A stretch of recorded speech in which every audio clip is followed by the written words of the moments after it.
Assalamualaikum warahmatullahi wabarakatuh. Selamat pagi semuanya. Pada hari ini saya akan menjelaskan gambaran mengenai praktikum kimia dasar. Di sini materinya mengenai titrasi kompleksometri. Nah, baik. Nah, kalau dilihat di buku petunjuk praktikum, ini bisa kalian buka di buku halaman 47. Di sana sudah dijelaskan baik dari tujuan, dasar teori, kemudian alat dan bahan, dan sampai prosedur. Nah, tapi di sini ada beberapa yang saya modifikasi, jadi saya harap semua mahasiswa bisa mendengarkan video ini sampai akhir. Baik, saya lanjutkan untuk tujuan pada percobaan hari ini. Yang pertama adalah standarisasi larutan natrium EDTA, di mana di sini tujuannya untuk mengetahui konsentrasi secara pasti dari larutan EDTA. Nah, yang kedua, di sini tujuannya adalah penentuan konsentrasi logam dalam sampel.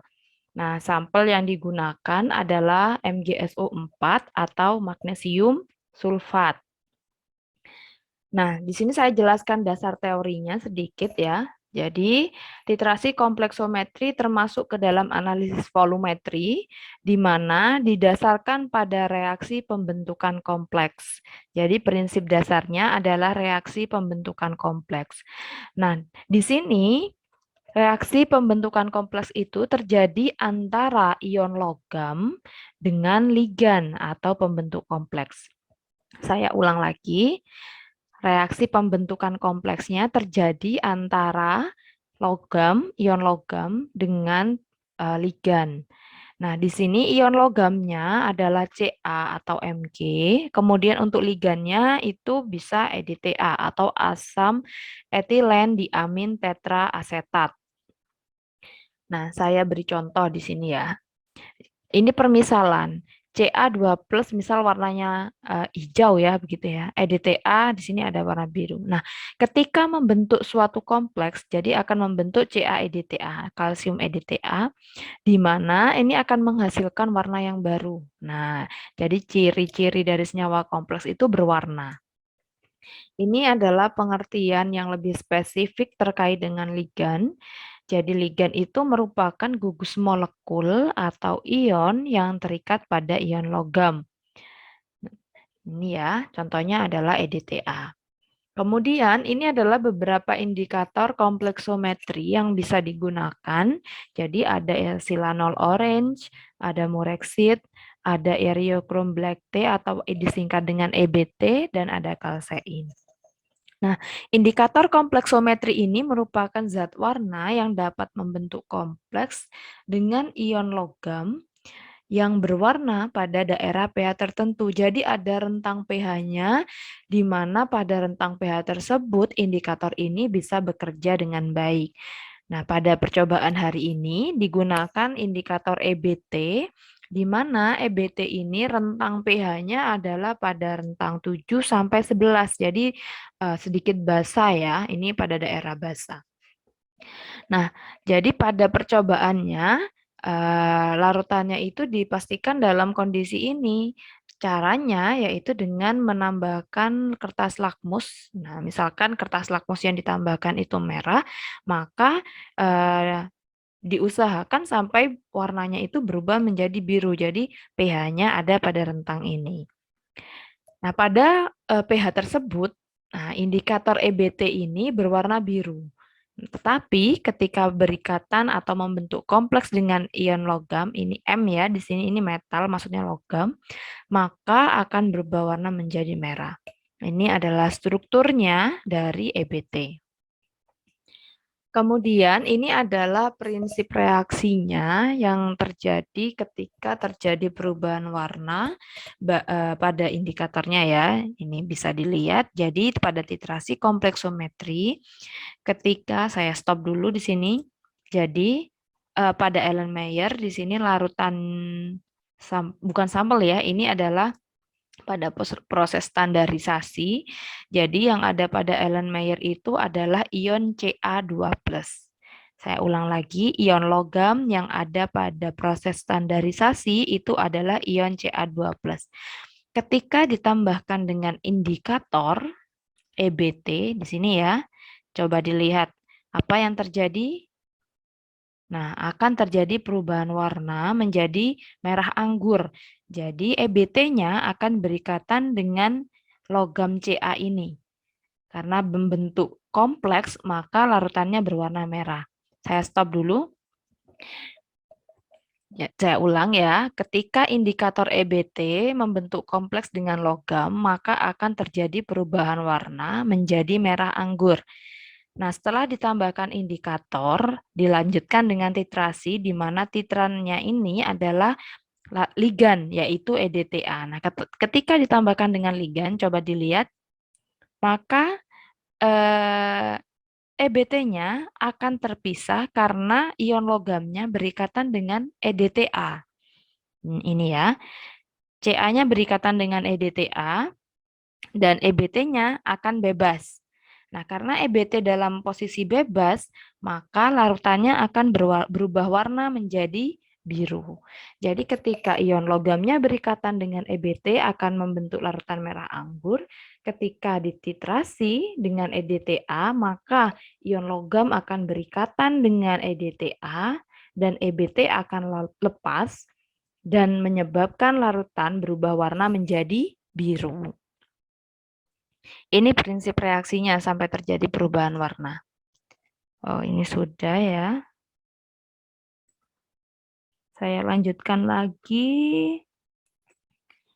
Nah, ini alat dan bahan. Nah, alat yang digunakan dalam percobaan hari ini ada neraca analitik, kaca arloji, spatula, beker gelas, labu ukur, botol semprot, pipet volume, Erlenmeyer, buret, dan pipet tetes. Alat-alat ini digunakan untuk dari pembuatan larutan sampai dengan proses titrasi berlangsung. Nah, bahan yang digunakan dalam percobaan hari ini ada EDTA, Aquades, kalsium karbonat, ada HCl encer, NaOH, dapar amonia, dan indikator EBT. Kemudian ada sampelnya yang digunakan adalah Mg sulfat. Nah, di sini karena yang digunakan bahannya adalah CaCO3 untuk proses standarisasi dari EDTA, maka perlu ditambahkan HCl di sini untuk membentuk senyawa CaCl2 ya. Nah, untuk mengkondisikan agar suasana larutannya itu dalam kondisi basah sehingga EBT-nya bisa bereaksi dengan baik, maka ditambahkan dengan NaOH. Nanti kita pelajari lebih lanjut dan lebih jelas di slide selanjutnya. Nah, prosedur percobaan pada praktikum hari ini, yang pertama adalah pembuatan natrium EDTA, dilanjutkan dengan proses standarisasinya atau proses pembakuan, dan yang terakhir adalah penentuan konsentrasi sampel. Nah, untuk pembuatan larutan natrium EDTA atau ligannya ya di sini, sesuai dengan buku petunjuk praktikum di halaman 48. Nah, di sini EDTA-nya nanti kalian timbang berapa masanya, maksudnya bukan ditimbang secara langsung ya, dihitung butuh berapa masanya untuk membuat larutan NaEDTA dengan konsentrasi 0,05 normal. Kalau di buku petunjuk praktikum di situ dibuat dalam jumlah 1 liter ya atau 1000 mili. Nah, di sini kalian buat perhitungannya dalam volume 500 mili sesuai dengan labu ukur yang di sini. Jadi tolong dihitung nanti berapa massa NaEDTA yang dibutuhkan untuk membuat larutan EDTA dengan konsentrasi 0,05 normal sebanyak 500 mili. Selanjutnya, untuk proses standarisasi dari larutan EDTA ini ditimbang sebanyak 100 mg kalsium karbonat. Nah, tentunya ini harus dikonversi ke gram ya. Kemudian dilarutkan ke dalam labu ukur 100 mili. Di sini proses pelarutannya yang pertama yaitu menambahkan HCl. Nah, proses penambahan HCl ini ditambahkan beberapa tetes ya, HCl encer hingga tidak timbul gas dan larutan itu menjadi jernih, kemudian ditambahkan dengan NaOH. Pada prinsipnya di sini HCl yang ditambahkan itu sebanding dengan jumlah NaOH yang ditambahkan. Nah, ketika sudah ditambahkan NaOH, ini kalian bisa menambahkan kertas lakmus ke dalam labu ukur untuk melihat apakah kondisi larutannya itu sudah basah atau masih tetap asam. Karena di sini kan EBT, maksud saya EBT itu kan bisa bekerja pada rentang yang basah ya, larutan basah, sehingga perlu dicek. Nah, jika sudah dalam posisi basah ya, jadi bisa diencerkan, ditambah dengan Aquades sampai dengan tanda batas. Jadi jumlah larutan induknya adalah 100 mili. Kemudian ini adalah standar primer ya. Jadi ini CaCO3 ini ditambah dengan HCl nanti akan menghasilkan CaCl2, di mana CaCl2 ini nanti yang akan bereaksi dengan EBT. Jadi Ca2 plusnya itu. Nah, di sini selanjutnya saya buat pengenceran. Jadi 25 mili larutan induknya diambil dan diencerkan menjadi 50 mili. Jadi ini ya, diambil 25 mili, kemudian dimasukkan ke dalam labu ukur yang kedua, ini 50 mili, kemudian ditanda bataskan dengan menggunakan Aquades. Nah, yang dititrasi, yang dimasukkan ke dalam labu ukur dari hasil pengenceran ini adalah 10 mili, diambil 10 mili, dimasukkan ke dalam Erlenmeyer, kemudian ditambahkan 2 mili dapur amonia. Nah, di sini perlu ditambahkan buffer ya, perlu ditambahkan buffer untuk menjaga agar pH-nya itu konstan, tetap berada di rentang tersebut. Jadi ketika terjadi reaksi dan melepaskan ion H+ itu tidak berpengaruh. Jadi dijaga pH-nya agar tetap konstan. Kemudian setelah ditambahkan dengan amonia, maka ditambahkan dengan EBT, ditambahkan dengan EBT 3 tetes, kemudian dititrasi. Nah, untuk proses titrasinya nanti ada videonya. Di sini saya jelaskan secara umum. Kemudian untuk penetapan sampelnya, jadi sampelnya itu magnesium sulfat ditimbang 0,25 gram. Sama prinsipnya seperti tadi pada proses pembuatan standar primer ya. Jadi ditambahkan HCl dan NaOH terlebih dahulu, dicek kondisi larutannya apakah asam atau sudah berubah menjadi basa, kemudian ditanda bataskan dengan menggunakan Aquades. Nah, yang dititrasi pada proses titrasi diambil 10 mili larutannya Mg2+ yang mengandung ion Mg2+, ditambah dengan larutan amonia, kemudian ditambahkan dengan EBT baru dititrasi. Nah, ini proses titrasinya. Jadi ketika ditambahkan dengan EBT, ini ya bisa dilihat, ini berlaku untuk proses standarisasi ataupun untuk penetapan sampel. Jadi prinsipnya sama. Nah, ketika ditambahkan dengan EBT, maka terbentuk larutan berwarna merah anggur, sama dengan video yang pertama prinsip tadi ya. Selanjutnya dititrasi dengan menggunakan EDTA. Nah, perlu ditekankan kalau titrasi ini yang melakukan satu orang ya. Ini. Jadi kedua tangan ini memang benar-benar berfungsi. Yang satu tangannya memegang Erlenmeyer, satu memegang keran buretnya. Nah, nanti kalau kalian mau titrasi di ini ya, sebentar, dibuat senyaman mungkin. Tangan yang mana yang memegang keran, tangan yang mana yang memegang buret. Nah, ini tadi videonya. Jadi awal itu membentuk larutan berwarna merah anggur. Kemudian dilanjutkan dengan proses titrasi menggunakan titran yaitu EDTA. Nah, ini dititrasi sampai terjadi perubahan warna dari merah anggur menjadi biru. Itu ya, itu masih merah anggur. Jadi titrasinya terus dilanjutkan.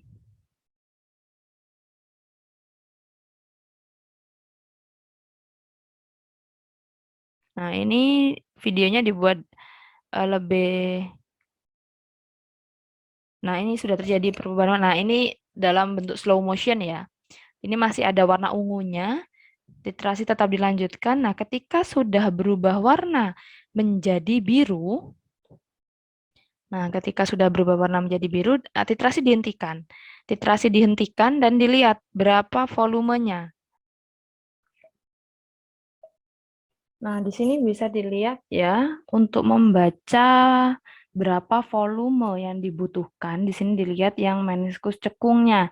Nah, jadi di sini volume EDTA yang diperlukan, yang pertama adalah 6,3 mili. Nah, kemudian ini untuk penentuan sampel ya. simulasi saja. Jadi sama pada seperti proses sebelumnya, jadi dititrasi sampai terjadi perubahan warna dari merah anggur menjadi biru, kemudian setelah menjadi biru dilihat volumenya. Ini birunya seperti ini. Dilihat berapa volume EDTA yang diperlukan untuk mencapai titik akhir titrasi.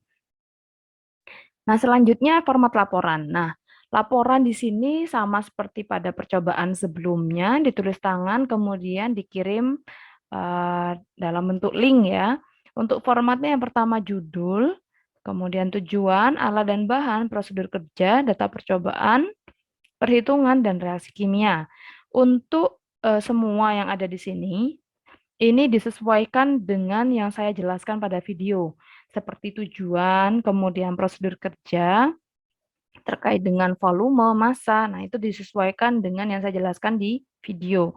Untuk data percobaannya, di sini nanti saya tampilkan ya, beserta dengan perhitungannya. Nah, reaksi kimianya ini ada dua. Yang pertama adalah reaksi ketika standarisasi EDTA. Nah, bagaimana reaksinya dituliskan secara lengkap. Ini kalian bisa mencari di Google ya, di referensi lain seperti buku boleh, jurnal boleh. Kemudian reaksi kimia yang kedua adalah penentuan sampel, jadi bagaimana reaksi kimianya berlangsung. Kemudian untuk data percobaannya, untuk standarisasi EDTA, volume Ca2+ ya, ini 10 mili masing-masing. Nah, kemudian untuk NADEDTA-nya, yang pertama adalah 6,3 mili dan pada pengulangan kedua volumenya adalah 7 mili. Nanti kalian rata-rata data yang sudah dirata-rata ini yang digunakan untuk perhitungan. Untuk penetapan kadar sampel, di sini volume sampelnya masing-masing 10 mili untuk pengulangan pertama maupun kedua. Untuk EDTA-nya volumenya 18,3 mili dan 18,1 mili. Kemudian di rata-rata ya. Nah, saya jelaskan untuk yang perhitungan. Yang pertama, kalian hitung berapa masanya. Nah, ini kalau molaritasnya itu yang digunakan adalah 0,05 normal. Kalian ubah dulu menjadi molar dan kalian hitung berapa massa yang dibutuhkan untuk membuat CaCO3 dengan konsentrasi 0,05 molar normal sebanyak 500 mili. Ini milinya 500. Nah, kemudian ini kan bereaksi dengan HCl yang membentuk CaCl2. Nah, CaCl2 ini nanti yang bereaksi. Nah, konsentrasi CaCl2 setelah pengenceran, ini kan sampelnya setelah dibuat ini diencerkan. Nah, diambil 25 mili, kemudian diencerkan menjadi 50 mili. Nah, berapa normalitasnya? Kemudian yang digunakan untuk standarisasi itu adalah konsentrasi yang B ini. Dimasukkan ke dalam atau disubstitusikan ke dalam perhitungan untuk menghitung berapa konsentrasi dari EDTA-nya. Di sini, setelah diketahui normalitas dari EDTA-nya, dilanjutkan dengan mencari konsentrasi dari MgSO4-nya. Nah, untuk perhitungannya sangat sederhana sekali. Saya harap semuanya bisa mengerjakan dengan baik beserta dengan laporannya. Sekian yang bisa saya sampaikan, semoga bermanfaat. Saya akhiri untuk penjelasan video ini. Apabila ada yang masih belum dipahami, bisa diskusi melalui Zoom atau melalui WA. Sekian dari saya. Wassalamualaikum warahmatullahi wabarakatuh.